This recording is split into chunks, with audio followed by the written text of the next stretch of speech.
이제 한 절이라서 좀 설교가 짧기를 기대하실 수도 있는데, 그러나 이 말씀 안에 담겨 있는 그 의미를 다 살펴보기 위해서는 그렇게 설교가 짧아지지 그 같지는 않습니다. 그래도 가능한 한 좀 짧게 하도록 하겠습니다. 예.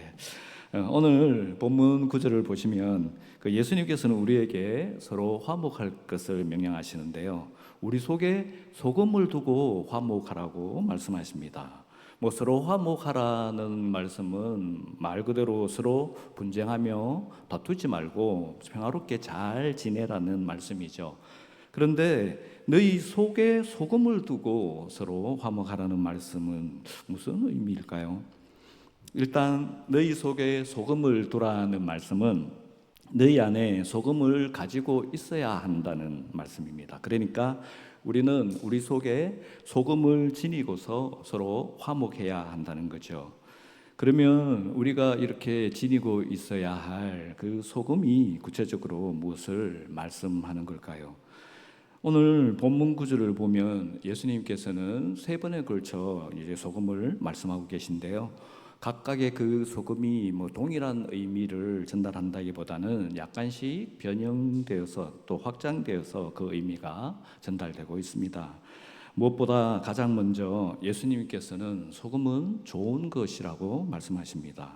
뭐 소금이 당시 일상생활에서도 귀하고 요긴하게 사용되었기 때문에 좋은 것이기도 하지만, 여기서 예수님께서는 구약의 말씀에 담긴 의미를 두고 소금은 좋은 것이라고 말씀하고 있는 거죠. 구약의 레위기 2장 13절을 보면 다음과 같이 말씀하고 있습니다. 내 모든 소재물에 소금을 치라. 내 하나님의 언약의 소금을 내 소재에 빼지 못할지니 내 모든 예물에 소금을 드릴지니라. 예수님께서 소금은 좋은 것이라고 말씀하신 가장 중요한 이유는 구약의 제사에서 사용한 언약의 소금 때문인데요. 이것은 뭐 당시 일상생활에서 소금이 음식의 부패를 방지하며 음식을 보존해주는 그런 역할을 했던 것처럼, 하나님의 언약도 소금과 같이 이스라엘의 부패를 방지하며 이스라엘이 영속하도록 해주신다는 그런 상징이었습니다. 그래서 이 언약의 소금을 하나님께 드리는 제물에도 뿌려서 그 제물 또한 부패하지 않고 정결하게 드려지도록 했는데요. 이는 하나님께서 이스라엘에게 신실하신 것처럼 이스라엘도 하나님께 신실하게 드려져야 한다는 것을 의미했죠.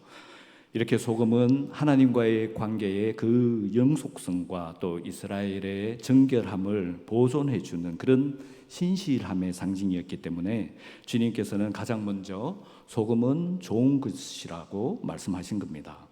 이어서 예수님께서는 만일 소금이 그 맛을 잃으면 무엇으로 이를 짜게 하리요라고 말씀하시는데요. 여기서는 뭐 소금만이 지니고 있는 그 독특한 맛의 그 속성, 그 짠맛에 초점을 두고 말씀하고 있죠.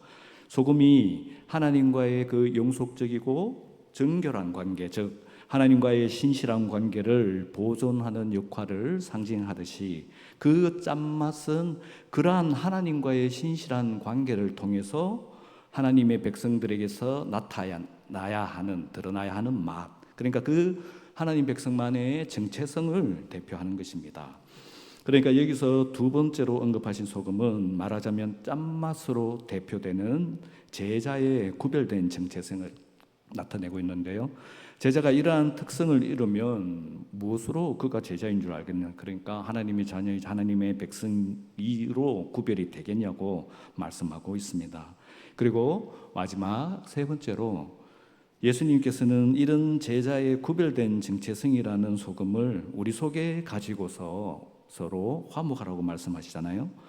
사실 이렇게 말씀하시는 걸 보면 하나님과의 그 신실한 관계를 통해 나타나는 그 제자의 그 정체성은 우리가 생각해 보면 다름 아닌 하나님의 형상이라고 할 수 있습니다. 뭐 하나님의 형상을 또 다르게 말하자면 뭐 예수 그리스도의 성품이라고도 말할 수 있겠죠.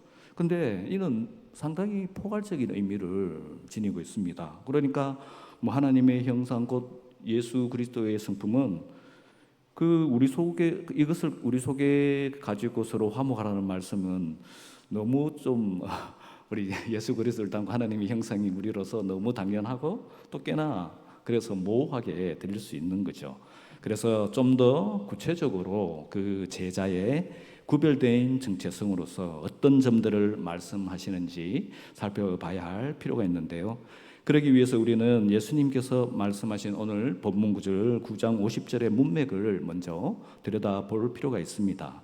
본문 구절은 너희 속에 소금을 두고 서로 화목하라는 명령으로 마무리되는데요. 이 말씀은 33절과 34절에 기록된 사건을 발단으로 예수님께서 그 이후 쭉 말씀하신 그 일련의 가르침의 결론이라고 할 수 있습니다.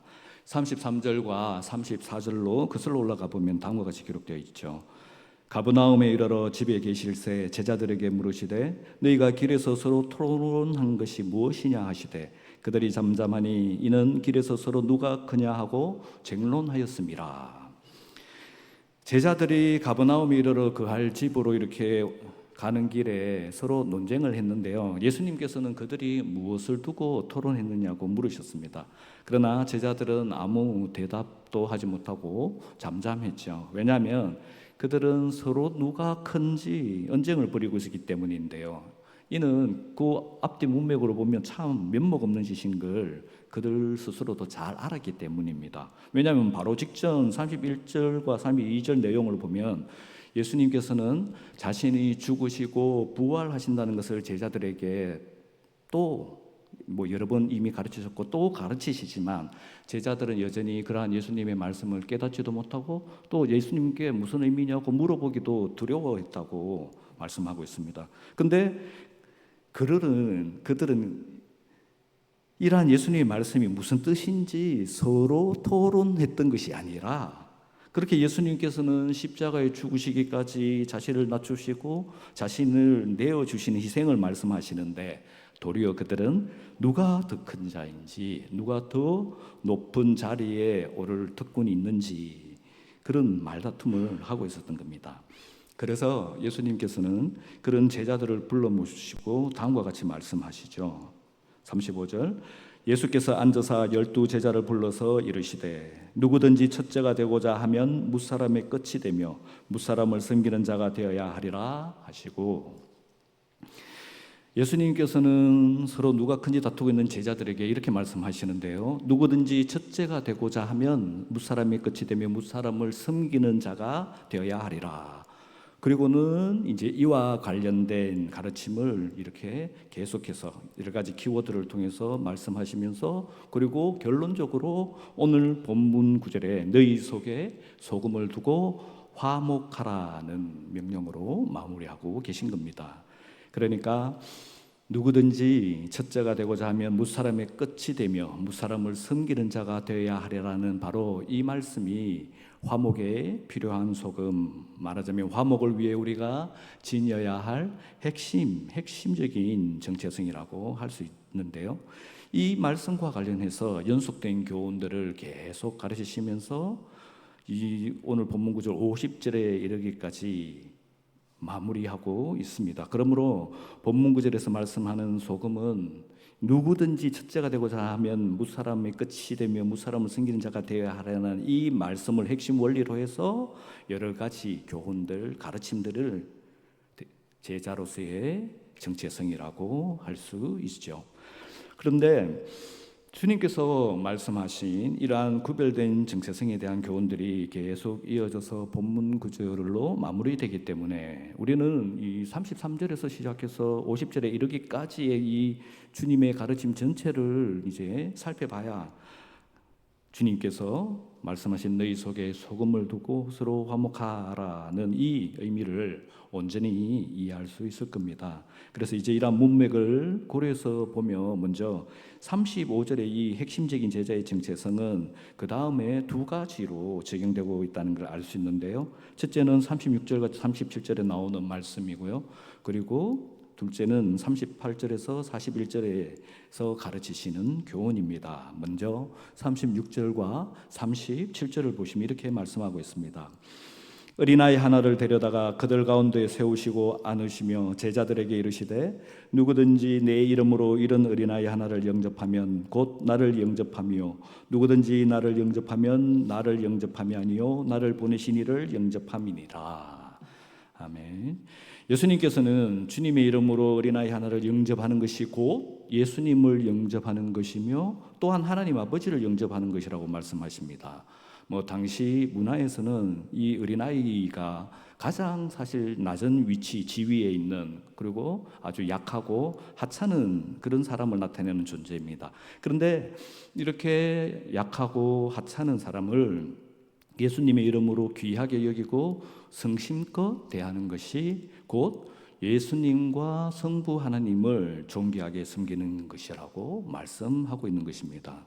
흔히 세상 통치자들의 그 신하들이 그러하듯이 제자들도 하나님 나라에서, 그러니까 예수님께 가장 가까운 접근으로 또 성부 하나님의 총애를 받는 자가 되고 싶었지 않겠습니까?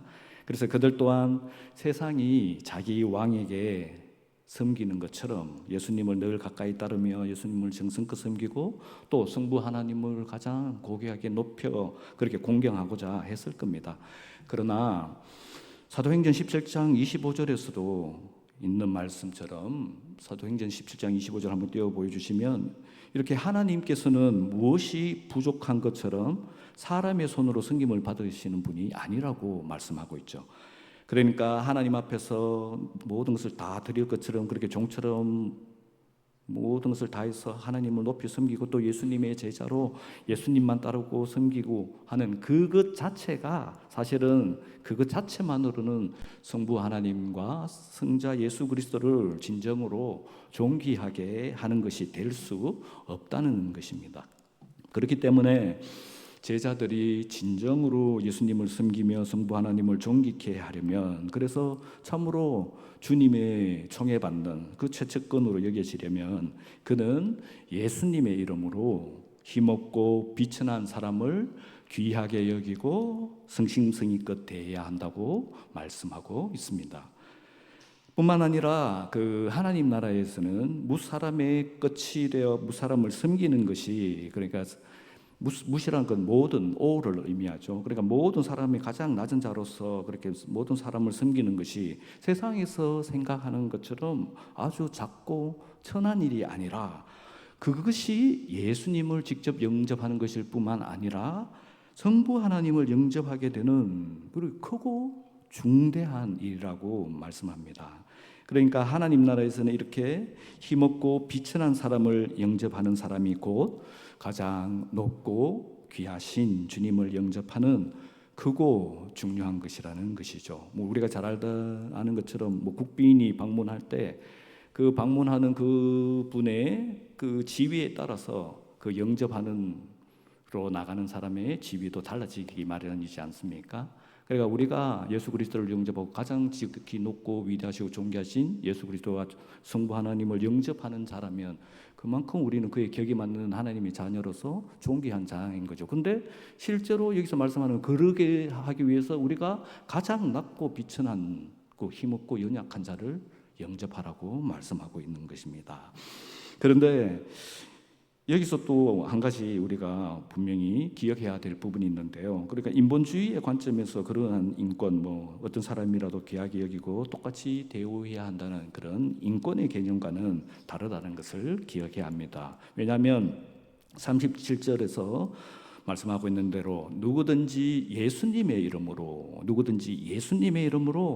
약하고 비천한 사람을 영접하는 것이 가장 높고 귀하신 주님을 영접하는 것이지, 아무리 하찮은 사람을 잘 섬기고 대접한다고 할지라도 예수 그리스도 이름이 아니라 자신의 이름을 드러내기 위해서나 또는 다른 무언가의 명목으로 하고 있다면 그것은 결코 주님을 영접하는 것이 될 수 없다는 것입니다. 그래서 다음 38절에서 41절의 단락에서도 이 주의 이름으로라는 이 키워드로 연결고리로 해서 계속 예수님께서 가르치고 계시는데요.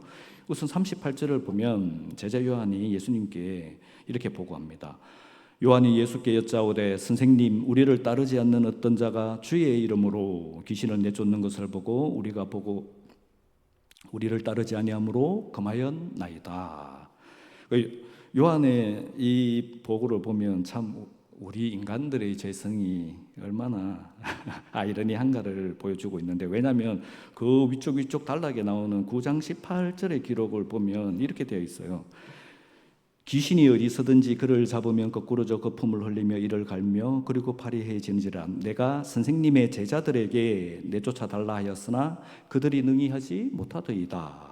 그리고 요한을 포함한 제자들은 귀신 들려 고통받고 있는 이 아이에게서 귀신을 내쫓는데 실패했습니다. 그런데 제자들의 무리에 소속되어 있지 않았던 다른 어떤 사람은 주의 이름으로 귀신을 내쫓는 사역을 잘 해내고 있었던 거죠. 그런데 제자들은 그가 자기 무리에 속하지 않았다는 이유로 주의 이름으로 행했던 그 사역을 하지 못하게 했던 것입니다. 그 사람이 자기 집단에 속하지 않았던 이유로 그를 시기하는 경쟁심 때문이었을까요? 아니면 자신들의 특권의식에 사로잡혀 자신들의 기득권을 지키고 싶었던 그런 것일까요? 어쨌든 제자들이 이렇게 했던 조치의 그 죄성의 근본은 교만이지 아니었나 생각됩니다. 주의 이름으로 행해지는 사역 가운데 하나님 나라가 임하며 하나님의 통치가 나타나고 있지만 제자들에게는 그보다 더 중요한 것이 있었던 것이죠. 보다 낮은 자리에서 주의 이름으로 섬기는 것보다 보다 높은 곳에서 자신들의 이름이 드러나기를 원했던 거죠. 그래서 예수님께서는 제자들이 이런 조치를 한 것에 대해 내 이름으로를 강조하시면서 다음과 같이 대답하십니다. 39절과 40절. 예수께서 이르시되 금하지 말라. 내 이름을 의탁하여 능한 일을 행하고 즉시로 나를 비방할 자가 없느니라. 우리를 반대하지 않는 자는 우리를 위하는 자니라. 39절을 보면 내 이름을 의탁하여, 내 이름보다 더 강조해서 내 이름을 의탁하여라고 말씀하고 있는데요. 그러니까 주의 이름으로 행해지는 사역 가운데 하나님 나라가 임하면서 또 하나님의 통치가 나타나고 있다면 그는 주님을 반대하는 자가 아니라 주님을 위한 자로 그의 사역을 금하지 말라는 말씀이죠. 그렇죠? 그런데 이 말씀이 그 본문 쭉 흐르는 이 맥락에서 보면 이러한 교훈이 담겨 있다는 것을 알 수 있습니다. 말하자면 제자의 구별된 정체성을 가진 자, 그러니까 무사람보다 낮은 자리에서 무사람을 섬기는 자는 누가 행하든지 누구를 통해 행해지든지 그 주의 이름으로 행해지는 그 사역들에 하나님의 통치가 나타나고 하나님의 영광이 드러나며 하나님 나라가 확장되고 있다면 그 사역을 당연히 인정하고 그렇게 섬기는 사람을 당연히 존중해야 한다고 말씀하고 있는 것이죠. 그리고 그 다음 41절도 이렇게 주의 이름으로라는 키워드로 계속 이어지는데요. 예수님께서는 힘없고 비천한 사람, 말하자면 아무런 직위도 권세도 특권도 없는 자이라 할지라도 그가 그리스도에게 속했기 때문에 주의 이름으로 섬긴다면 물 한 잔이라도 상이 있다고 말씀합니다.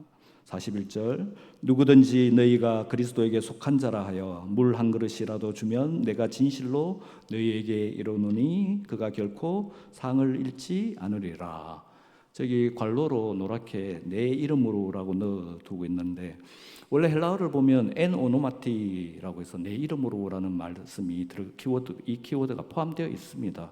근데 한글 성경에서 왜 빼버린지는 잘 모르겠지만 그 NIV 성경을 보시면 이러한 키워드를 그대로 살려서 in my name을 포함해서 번역하고 있죠. 그러니까 41절은 누구든지 너희가 그리스도에게 속한 자라 하여 내 이름으로 물 한 그릇이라도 주면 내가 진실로 너희에게 이르노니 그가 결코 상을 잃지 않으리라고 이런 게 더 정확한 말씀입니다. 이 말씀은 그리스도에게 속한 자이기 때문에 그가 아무리 약하고 하찮아 보여도 주님의 이름으로 물 한 그릇이라도 섬긴다면 상급이 있다는 건데요.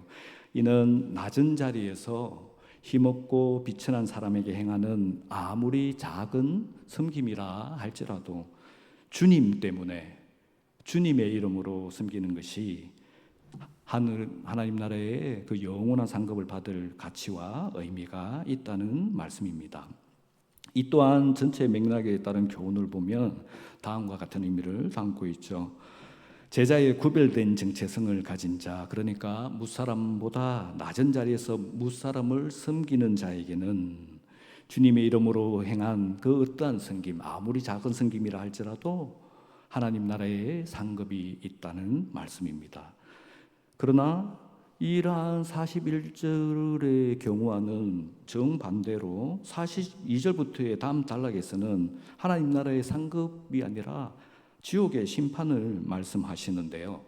주님을 믿는 주님께 속한 자임에도 불구하고 그를 실족하게 한다면 무서운 심판이 있을 것이라고 말씀하고 있습니다. 그래서 이제 예수님께서는 이 단락에서 새로운 키워드 스칸달리조라고 실족시키다 혹은 범죄하다라는 뜻을 가진 헬라어예요. 이걸 가지고 쭉 연결해서 경고하고 계십니다. 여기 키워드 이 스칸달리조는 42절에서는 실족하게 하면으로 번역됐지만 43절, 45절, 47절에서는 범죄하게 하거든으로 번역되어 있습니다. 그러니까 실족이나 혹은 범죄라는 의미를 가진 이 키워드 스칸달리조가 42절에서 43절, 45절, 40절로 반복되고 있는 거죠. 말하자면 42절에 실족하게 하는 것이 43절과 45절과 47절에 범죄하게 하는 것과 연결되어 있다는 겁니다. 이를 감안해서 42절부터 보면 예수님께서는 먼저 이렇게 경고하십니다. 또 누구든지 나를 믿는 이 작은 자들 중 하나라도 실족하게 하면 차라리 연자 맷돌이 그 목에 매여 바다에 던져지는 것이 나으리라. 누구든지 예수님을 믿는 작은 자들 중 하나라도 실족하게 하면 그러한 범죄에 대한 대가가 심히 엄중할 것이라고 경고하고 있습니다. 이전에 예수님께서는 어린아이 하나를 영접하는 것이 곧 예수님과 성부 하나님을 영접하는 것처럼 어마어마하고 대단하고 중대한 일이라고 말씀하셨는데요. 이제 예수님께서는 작은 자 하나를 실족하게 하는 것이 곧 자신의 운명에 어마어마하게 크나큰 재앙을 초래하는 것과 마찬가지라고 경고하시는 거죠. 이것이 얼마나 큰 재앙을 초래하는 것인지 이어서 3번에 걸쳐서 끔찍한 경고를 하시는데요. 손이 범죄하게 하거든 찍어버리고, 발이 범죄하게 하거든 찍어버리며, 눈이 범죄하거든 빼어버리라고 아주 격한 표현을 써서 과장법으로 그렇게 경고하고 있습니다.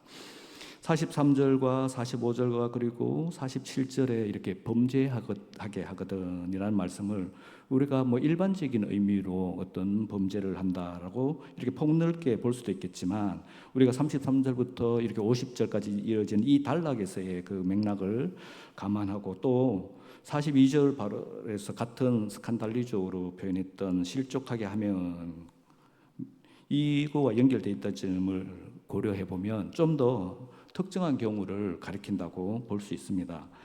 그러니까 43절과 45절 그리고 47절에 범죄하게 하거든이라는 말씀은 일반적인 범죄보다 예수님을 믿는 작은 자를 실족하게 하는 범죄를 가리키는 것이죠. 예를 들어 힘없고 비천한 자일지라도 귀하게 여기며 성심성의껏 대하는 것이 아니라 무시하고 박대해서 그 사람이 믿음에 실족하게 된다면 이는 중대한 범죄라는 겁니다. 또 우리가 교만과 특권에 사로잡혀서 사역을 두고 뭐 서로 경쟁하며 다투고 또 시기와 질투로 사역을 방해하는 그런 일이 발생해서 이것이 믿음이 어리고 연약한 자를 실족하게 한다면 이 또한 실로 심각한 범죄라고 말씀하고 있는 거죠. 주님께서는 이러한 범죄가 얼마나 심각한지를 손이 범죄하게 하거든 찍어버리고, 발이 범죄하게 하거든 찍어버리며, 눈이 범죄하거든 빼버리라고 아주 격한 과장법을 사용해서 경고하고 계신 것입니다. 그리고 그러한 범죄를 과감히 찍어버리고 빼버리지 못한다면 그는 하나님 나라에 들어가는 것이 아니라 지옥에 떨어질 것이라는 무서운 경고를 하고 계신 것이죠. 그런데 또 한편으로 보면요, 42절이 타인을 실족시키는 것과 관련된 반면에 43절과 45절과 47절은 자기 스스로 실족하는 것에 대해 말씀하시는 것이기도 한데요. 예를 들어 42절에서는 우리가 교만과 특권의식에 젖어서 서로 서열 경쟁이나 하며 비천한 사람들을 무시하고 또 우리의 바당을 짓고 우리의 바당이 아니라고 그 힘없는 외인들을 박대하는 그런 경우와 같이 우리가 비천하고 힘없는 사람들을 실족시키게 되는 범죄를 말씀하고 있습니다. 반면에 43절과 45절과 47절에서는 우리의 손이든 발이든 눈이든 우리에게 속한 무언가 때문에 우리가 실족하는 경우를 말씀하는데요. 문맥상 구체적인 예를 들어보면 우리가 가진 무언가 때문에 우리 자신이 교만과 특권의식에 젖어서 서로 경쟁하고 시기한다면, 그래서 작은 자를, 소자를 실족하게 만들고 있다면, 그런데도 불구하고 그 무언가가 우리의 손이나 우리의 발이나 우리의 눈이라는 이유로 과감하게 버리고 단절하지 못하고 있다면 그는 지옥에 떨어질 수밖에 없다고 경고하고 계신 것입니다. 그래서까지 하면 우리가 굉장히 너무 두렵고 저도 막 여기에서 전혀 벗어날 수 없는 그런 죄인인데 어떻게 해야 하나 이런 생각이 들 수 있는데요. 그래서 49절을 보시면 주님께서는 이러한 최악의 결과로 지옥불에 던져지지 않도록 이렇게 말씀하고 있죠. 사람마다 불로서 소금치듯함을 받으리라. 여기서 이 불이라는 말이 지옥불과 연결으로 사용되는데, 이는 지옥불과는 다른 두 가지 의미를 말씀하고 있습니다. 말하자면 성령과 연단이라는 그런 중의적인 뜻으로 사용되고 있죠. 그러니까 우리가 하나님 나라에 들어가지 못하고 지옥에 던져지는 그런 최악의 결과가 되지 않도록, 그러니까 소자들을 실족하게 해서 우리 누구나 시기심이 있고 경쟁할 수도 있고 그런 가운데 자기가 부지불식간에 누군가를 실족하게 할 수 있는 문제입니다. 그죠? 그런 최악의 결과, 그것 때문에 최악의 결과를 맞이하지 않도록 주님께서는 우리에게 성령을 주시고 또 때로는 고난으로 연단케 하신다고 말씀하시는 것입니다. 그리고 이 불로서 소금치듯함을 받는다고 말씀하시는데요. 이 말씀이 바로 제가 처음에 말씀드렸던 레위기에 기록된 그 하나님께 올려드리는 그 소제물에 소금을 칠하는 그 말씀과 관련된 의미이죠. 그러니까 우리가 하나님과의 그 신실한 관계를 유지하며 하나님께서 받으실 만한 정결한 제물이 되도록 성령을 부어주시고 고난으로 연단하시는 말씀입니다. 연단하신다는 말씀입니다. 그리고 그를 통해서 우리가 다른 소자들을 실족시키지 않는 그런 더 낮은 자리에서 가장 약하고 비천한 자를 섬길 수 있는 그런 제자들이 될 수 있게 하신다는 말씀이죠. 그리고 마지막으로 주님께서는 이 소금이라는 키워드를 사용하셔서 말씀을 마무리하시는데요. 그 말씀이 우리 오늘 본문 50절입니다. 50절 우리 다 같이 다시 한번 읽어보면 좋겠습니다. 소금은 좋은 것이로되 만일 소금이 그 맛을 잃으면 무엇으로 이를 짜게 하리요? 너희 속에 소금을 두고 서로 화목하라 하시니라. 예수님께서는 이 소금이라는 키워드를 세 번에 걸쳐 언급하시면서 긴 가르침을 마무리하시는데요. 앞서 말씀드린 것처럼 여기서 세 번에 걸쳐 언급된 소금은 그 의미가 약간씩 변형되고 달라집니다. 첫 번째 언급된 소금은 바로 49절의 소금과 같은 의미를 담고 있는 구약에 기록된 언약의 소금이죠. 이 언약의 소금은 처음에 말씀드렸던 것처럼 하나님의 백성들의 부패를 방지하며 하나님의 백성들이 영속할 수 있도록 해주시는 하나님의 신실하심과 또한 또 하나님의 백성들 또한 부패하지 않고 정결하게 하나님께 드려지는 제물로서 우리들의 신실함을 상징하고 있습니다.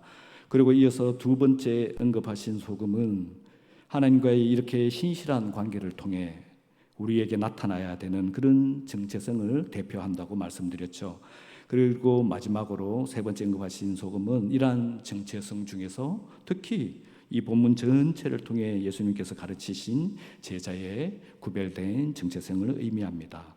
그 정체성 중에서도 핵심은 35절의 말씀에 담겨 있다고 말씀드렸는데, 그것이 바로 하나님 나라에서 가장 위대한 제자는 모든 사람의 끝이 되어서 모든 사람을 섬기는 자라는 것입니다. 그러니까 너희 속에 이 정체성을 두고 서로 화목하라는 고 우리에게 말씀하고 있는 것이죠. 서로가 더 낮은 자리에서 서로를 섬기려는 자세로 서로 화목하라는 말씀인 것입니다. 그러므로 사랑하는 수산의 성도 여러분, 무사람의 끝이 되어 무사람을 섬기는 것이 세상이 생각하는 것처럼 작고 천한 일이 아니라 예수님을 영접하며 성부 하나님을 영화롭게 하는 크고 중한 일이라는 것을 믿으시기를 축원합니다. 또 무사람보다 낮은 자리에서 무사람을 섬기는 자는 누구를 통해 행해지든 주의 이름으로 행해지고 하나님의 통치가 나타나며 하나님 나라가 확장되고 있다면 그 사람을 존중하고 그 사역을 존중해야 함을 믿으시기를 축원합니다. 그리고 무사람보다 낮은 자리에서 무사람을 섬기는 자가 주님의 이름으로 행하는 어떠한 섬김에도 그것이 아무리 사소한 것이라 할지라도 하나님 나라에 상급이 있다는 것을 믿으시기를 축원합니다. 그리고 사랑하는 수산의 성도 여러분, 무엇보다 우리 자신의 교만과 시기로 믿음이 어리고 연약한 제자를 실족해 하는 자는 하나님 나라의 큰 자가 아니라 하나님 나라에 들어갈 수 없는 자라는 것을 늘 경계하고 항상 조심하시기를 축원합니다. 그래서 우리를 교만하게 하고 시기하게 하는 그 어떤 것이라도 과감히 버리고 단절할 수 있도록 언제나 우리에게 성령의 충만함이 필요하고 때로는 우리에게 연단이 필요하다는 것을 늘 명심하고 항상 기억하시기를 축원합니다. 그래서 우리는 언제나 서로가 더 낮은 자리에서 항상 서로를 섬김으로써 늘 서로 화목하기를 간절히 소원합니다. 기도하겠습니다. 하나님 아버지, 저희는 교만하여 무사람보다 낮아지기보다는 높아지기를 원해왔던 것을 고백합니다. 그래서 저희는 더 큰 자가 되고자 경쟁하고 시기하며 반목하고 불화했음을 고백합니다. 그리고 어쩌면 저희는 부지불식간에 믿음이 어리고 연약한 지체를 실족했음을 자백합니다. 하나님 아버지, 주의 자비로 이런 저희를 긍휼히 여기사 주의 은혜로 이런 저희를 용서하여 주시옵소서. 하나님 아버지, 이러한 저희를 불쌍히 여기사 이제도 오늘 말씀 앞에 저희를 새롭게 변화되게 하여 주시옵소서. 그래서 저희를 주의 섭리로 연단하시고 주의 성령으로 정결케 하여 주셔서 이제는 저희가 무사람의 끝이 되어 무사람을 섬기는 자들이 되게 하여 주시옵소서. 그래서 저희가 가장 낮고 천한 자리에서 힘없고 비천한 자를 주님 때문에 주님의 이름으로 섬기는 자들이 되게 하여 주시옵소서. 그래서 저희가 더 뛰어난 사람의 더 훌륭한 섬김을 볼 때 시기하고 질투하기보다는 인정하고 존중하며 배우며 따를 수 있는 자들이 되게 하여 주시옵소서. 그래서 저희에게도 하나님 나라의 상급이 더욱 풍성하게 넘쳐나도록 축복하여 주시옵소서. 예수 그리스도의 이름으로 기도드립니다. 아멘.